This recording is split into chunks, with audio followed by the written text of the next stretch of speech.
Hi friends, welcome to டெக்னோஜேபி YouTube channel. இது ஒரு நாலேஜ் ஷேரிங் ட்ரைனிங் செஷன். வாங்க ட்ரைனிங்குள்ளே போகலாம். நம்ம லாஸ்ட் ப்ரெசன்டேஷனில் இன்ட்ராகிரானுலர் கரோஷன் டெஸ்டிங் பார்ட் 1 பற்றி பார்த்தோம். இன்ட்ராகிரானுலர் என்ன, கரோஷன் டெஸ்டிங்னா என்ன அப்படின்றது ஸ்டாண்டர்ட்ஸ் பற்றியும் பார்த்தோம். இப்போ அந்த ஸ்டாண்டர்டில் இப்போ பார்ட் 2ல் ASTM A262 அதோடைய எல்லா டிவிஷன்லாம் ப்ராக்டிஸும் அதோடைய என்ன டெஸ்டிங் எல்லாமே நம்ம வந்து பார்த்தோம். இப்போ ஒரு மெட்டீரியலில் இன்ட்ராகிரானுலர் அட்டாக் இருக்கா இல்லையா, சஸ்பெக்டபிலிட்டி இருக்கா இல்லையா அப்படின்னு செக் பண்ணோன்னா நம்ம ஒரு ஸ்டாண்டர்ட் வேணும். ஸோ அந்த ஸ்டாண்டர்ட் வந்து ஆஸ்டெனிக் ஸ்டெயின்லெஸ் ஸ்டீலுக்கும் அலுமினியம் அலாய்ஸ்க்கும் செக் பண்ணுற ஸ்டாண்டர்ட் வந்து பார்த்தோம்னா ASTM A262. இதில் நிறைய டிஃப்ரெண்ட் டைப் ஆஃப் ப்ராக்டிஸ் இருக்குது. ஸோ ஒவ்வொரு ப்ராக்டிஸில் different type of acids use பண்ணுறாங்க. ஸோ எதுக்குன்னா இன்ட்ராகிரானுலர் வந்து இருக்கா, அட்டாக் ஆயிருக்கா இல்லையா, சம்டைம்ஸ் வந்து இது அக்செப்டன்ஸ் கிரைட்டீரியாஸ் வந்து டிஃபர் ஆகும் ஒவ்வொரு ப்ராக்டிஸ்க்கும். ஸோ என்னென்ன ப்ராக்டிஸ் இருக்குதுன்னு பார்த்தோம்னா practice A, practice B, practice C, practice D இதில் கிடையாது, practice E, practice F. So நம்ம ப்ராக்டிஸ் ஏன்னா என்ன, Eலேருந்து F வரைக்கும் நம்ம டீட்டெயிலாக பார்த்துடலாம். எப்படி வந்து டெஸ்ட் பண்ணுறாங்க, எது அக்செப்டன்ஸ் கிரைட்டீரியான்னு டீட்டெயிலாக பார்த்துடலாம். இப்போ நம்ம ப்ராக்டிஸ் A பற்றி நம்ம டீட்டெயிலாக பார்த்துடலாம்.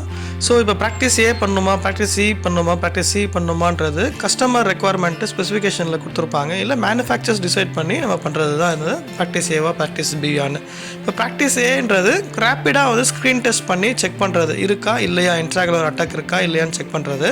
ஸோ எப்படி செக் பண்ணுறாங்க அப்படின்னு பார்த்தோம்னா ஆக்சாலிக் ஆசிட் பாயில் பண்ணிவிட்டு, ஸோ அதில் நம்ம வந்து ஒரு டெஸ்ட் ஸ்பெசிமென் சாம்பிளை இன்சர்ட் பண்ணி அதுக்கப்புறம் சம் ஹவர்ஸ் மினிமம் 15 மினிட்ஸ், ரேப்பிட்னால வந்து மினிமம் 15 மினிட்ஸ். ஸோ அதுக்கப்புறம் எப்படி வேணுமோ ரெக்குவயர்மெண்ட் பொறுத்து அந்த மினிட்ஸோ இல்லை ஹவர்ஸோ வந்து மாற்றிக்கலாம் as per the customer ரெக்குவயர்மெண்ட்டை.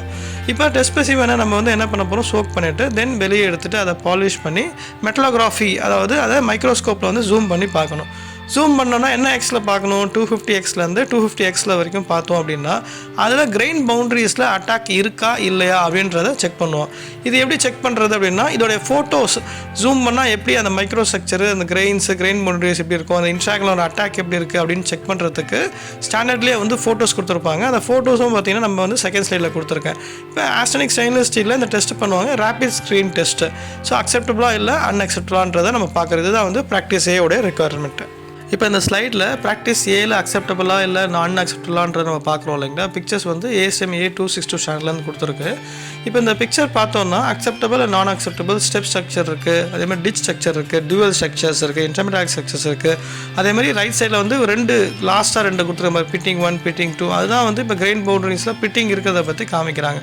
So அப்போ ஜூம் பண்ணால் அந்த பிக்சர் இப்படி தான் இருக்கும். அந்த பிக்சர் பேஸ் பண்ணி தான் வந்து அக்செப்டபுளாக நான் அக்செப்டபுளாக சொல்கிறோம். ஸோ ப்ராக்டிஸ் ஏ அப்படின்றது வந்து இந்த மேக்னிஃபிகேஷன் பண்ணி 250x இல்லை 500x மேக்னிஃபிகேஷன் பண்ணி இந்த பிக்சர்ஸில் வந்து அந்த இன்ட்ராகிரானுலர் அட்டாக் இருக்கா, சஸ்டபிலிட்டி ஸ்டெயின்லெஸ் ஸ்டீலில் இருக்கா இல்லைன்றதை நம்ம கண்டுபிடிக்கிறோம். இப்போ நெக்ஸ்ட் ப்ராக்டிஸ் வந்து ப்ராக்டிஸ் B பற்றி பார்த்துடலாம். ஸோ இது நார்மலாக என்னென்னா வெயிட் லாஸ் மெத்தடு, ஸ்க்ரீனிங் டெஸ்ட்டும் இதில் இருக்குது. பட் வெயிட் லாஸ் மெத்தட் தான் நிறைய வந்து ரெக்குவயர்மெண்ட் வந்து கஸ்டமர் வந்து கொடுத்துருப்பாங்க. ஸோ இது என்னென்னா நம்ம குரோமியம் கார்பைடு அதோடைய ப்ரெசிபிடேட்ஸ் வந்து கிரெயின் பவுண்டரிஸில் அட்டாக் ஆகிருக்கா இல்லையா அப்படின்னு நம்ம செக் பண்ண போகிறோம். எந்த மாதிரி மெட்டீரியல்ஸில் austenitic stainless steel and nickel alloys. So இதோட மெத்தட் வந்து எப்படி பண்ணுறாங்க அப்படின்னு பார்த்தோம்னா நம்ம டெஸ்ட் ஸ்பெசிமெனை வந்து ferric sulphate and sulphuric acid solution mix சொல்யூஷனில் பாயிலிங் பண்ணி அதில் வந்து சோக் பண்ண போகிறோம். எவ்வளோ நேரம் சோக் பண்ண போகிறோன்றதும் கஸ்டமர் ரெக்குவயர்மெண்ட் கொடுப்பாங்க. 24 ஹவர்ஸா இல்லை 72 ஹவர்ஸா இல்லை 120 ஹவர்ஸா அப்படின்றது. ஸோ அது பேஸ்டாக அந்த கஸ்டமர் ரெக்குவயர்மெண்ட் வந்து சோக் பண்ணிவிட்டு தென் நம்ம என்ன பண்ணுவாங்கன்னா வெயிட் லாஸ் வந்து செக் பண்ணுவாங்க. இப்போ டெஸ்ட் ஸ்பெசிமென்ஸ் ஏற்கனவே உள்ளே வந்து பாயிலிங் பண்ணுறதுக்கு முன்னாடி அதோடைய வந்து மாஸை வந்து செக் பண்ணிவிட்டு அதுக்கப்புறம் நம்ம என்ன பண்ணுவோம்னா அதுக்கப்புறம் சோக்கிங் பண்ணிட்ட பிறகு திருப்பி வந்து அந்த வெயிட் செக் பண்ணுவாங்க. அப்போ வந்து அதோட யூனிட் வந்து பார்த்தோன்னா மில்ஸ் பர் இயர் இல்லை கிராம்ஸ் பர் இயர்ன்றது அக்செப்டன்ஸ் கிரைட்டீரியா கொடுத்துருப்பாங்க. ஸோ இது எந்த மாதிரி மெட்டீரியல் வந்து ஸ்டெயின்லெஸ் ஸ்டீல்னு சொன்னால் கேஸ்டிங் ப்ராடக்ட்ஸ்க்கு மெயினில் EL ஸ்பெக் அந்த மாதிரி சில கஸ்டமர் ரெக்குவயர்மெண்ட்ஸ் வந்து ஸ்பெசிஃபிக்காக வந்து கொடுத்துருப்பாங்க. 4 கிராம்ஸ் பர் இயர் இல்லை வந்து 4 மில்ஸ் பர் இயர் அப்படின்ற ரெக்குவயர்மெண்ட் கொடுத்துருப்பாங்க மேக்ஸிமம். ஸோ அதுக்குள்ளே இருக்கா அப்படின்றத நம்ம செக் பண்ணிக்கணும். ஸோ அதனால் வந்து இப்போ அக்செப்டன்ஸ் கிரைட்டீரியா பார்த்தாச்சு. இது எதனால் வந்து இந்த மாதிரி செக் பண்ணுறாங்க அப்படின்னா என்ன மாதிரி என்விரான்மெண்ட்டில் யூஸ் பண்ணுது, கெமிக்கல் என்விரான்மெண்ட்டு, சர்வீஸ் என்ன மாதிரி போகுது, சீஷோரா, அந்த மாதிரிலாம் செக் பண்ணி தான் இந்த ரெக்குவயர்மெண்ட் வந்து கஸ்டமர் வந்து டிசைட் பண்ணி கொடுப்பாங்க. ஸோ ப்ராக்டிஸ் Bன்றது வந்து வெயிட் லாஸ் மெத்தட். இந்த ப்ராக்டிஸ் பிசியில் இந்த டெஸ்ட் ஸ்பெசிமென் இந்த அப்பேரட்டஸ் யூஸ் பண்ணி ஃபெரிக் சல்ஃபேட் அண்ட் சல்ஃபூரிக் ஆசிடில் வந்து பாயிலிங் பண்ணி சோக் பண்ணி ஸோ அதை செக் பண்ணுவாங்க. அதே முன்னாடி வெயிட் செக் பண்ணுறது, அதுக்கப்புறம் வெயிட் செக் பண்ணுறது.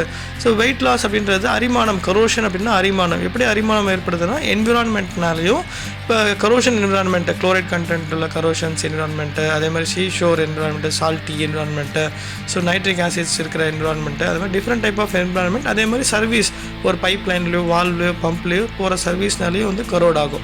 ஸோ இந்த கரோஷன்னால வந்து நம்ம இந்த ஏதோ கேஸ்டிங்ஸோ ஃபோர்ஜிங்ஸோ இல்லை வந்து நிறைய ப்ராடக்ட்ஸ் ஸ்டெயின்லெஸ் ஸ்டீல் ப்ராடக்ட்ஸ் வந்து இது கரோஷன் ஆகாமல் ஆகுதா அப்படின்னு செக் பண்ணுறது தான் இந்த ப்ராக்டிஸ் எல்லாமே.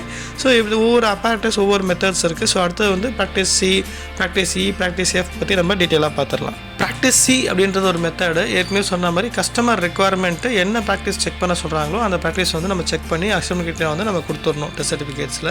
இப்போ ஸ்டெயின்லெஸ் ஸ்டீல் ப்ராடக்ட்ஸ் எந்த மாதிரியான ப்ராடக்ட்ஸ் கேஸ்டிங் ஃபோர்ஜிங்ஸ் அந்த மாதிரி சொன்னால் பார்த்தீங்கன்னா அப்போ அந்தந்த ப்ராடக்ட்டுக்கு நம்ம செக் பண்ண போகிறோம்.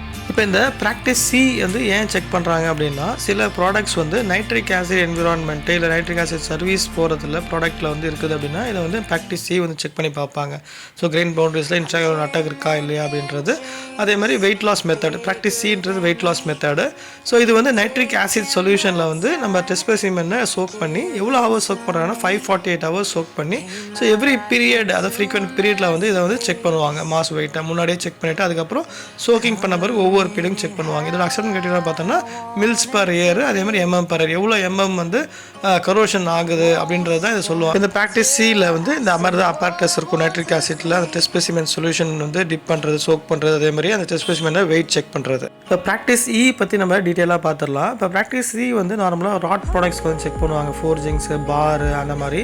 ஸோ இப்போ இந்த ப்ராக்டிஸ் இ வந்து எதுக்கு செக் பண்ணுறாங்க அப்படின்னா நம்ம வெல்டிங் அடிக்கும் போது இல்லை ஹை ஹீட்டில் வந்து அடிக்கும் போது என்னென்னா கரோஷன் ஆகுதா இல்லையா அப்படின்னு செக் பண்ணுறதுக்கு இந்த ப்ராக்டிஸ் இ வந்து செக் பண்ணி பார்ப்பாங்க. நார்மலாக வந்து ஸ்டெயின்லெஸ் ஸ்டீல் தான். ஸோ இப்போ இந்த ப்ராக்டிஸ் இ அப்படின்றது ஸ்ட்ராஸ் டெஸ்ட் அப்படின்னு சொல்லுவாங்க.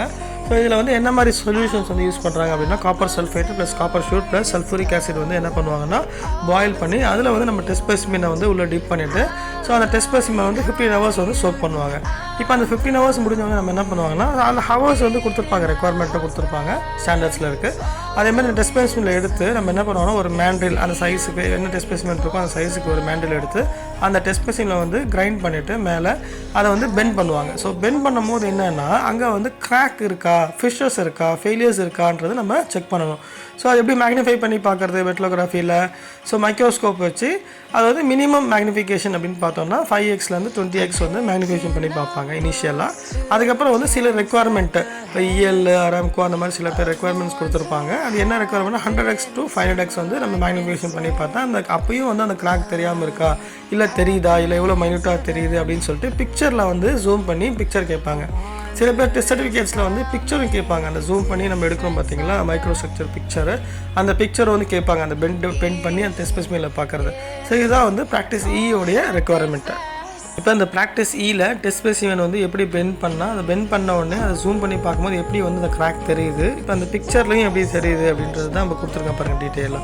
ஸோ ப்ராக்டிஸ் இ அப்படின்றது டெஸ்ட் ஸ்பெசிமெனில் பெண்ட் பண்ணி அதில் கிராக் இருக்கா, ஃபிஷஸ் இருக்கா, ஃபெயிலியர் ஆகுதான்றதை நம்ம செக் பண்ண போகிறோம். அந்த intragranular attack in the grain boundaries, அந்த chromium carbide attack. Practice F அப்படின்றது வெயிட் லாஸ் ரெக்குவயர்மெண்ட்டு தான்.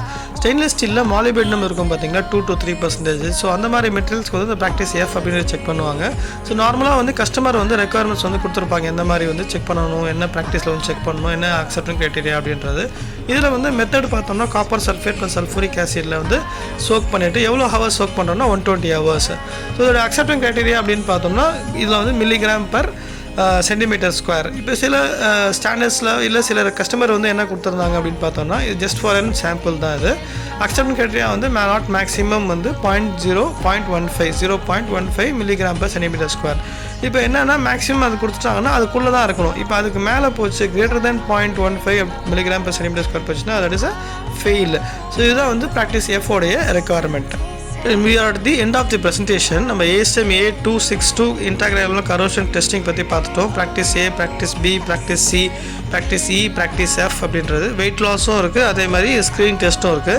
ஸோ இந்த ப்ராக்டிஸ் ஏ, பி, அதாவது இ இந்த மாதிரி ரெக்குவயர்மெண்ட் தான் மேக்ஸிமம் இந்த accident stainless steel, nickel alloys, aluminium அலாய்ஸில் கொடுத்துருப்பாங்க.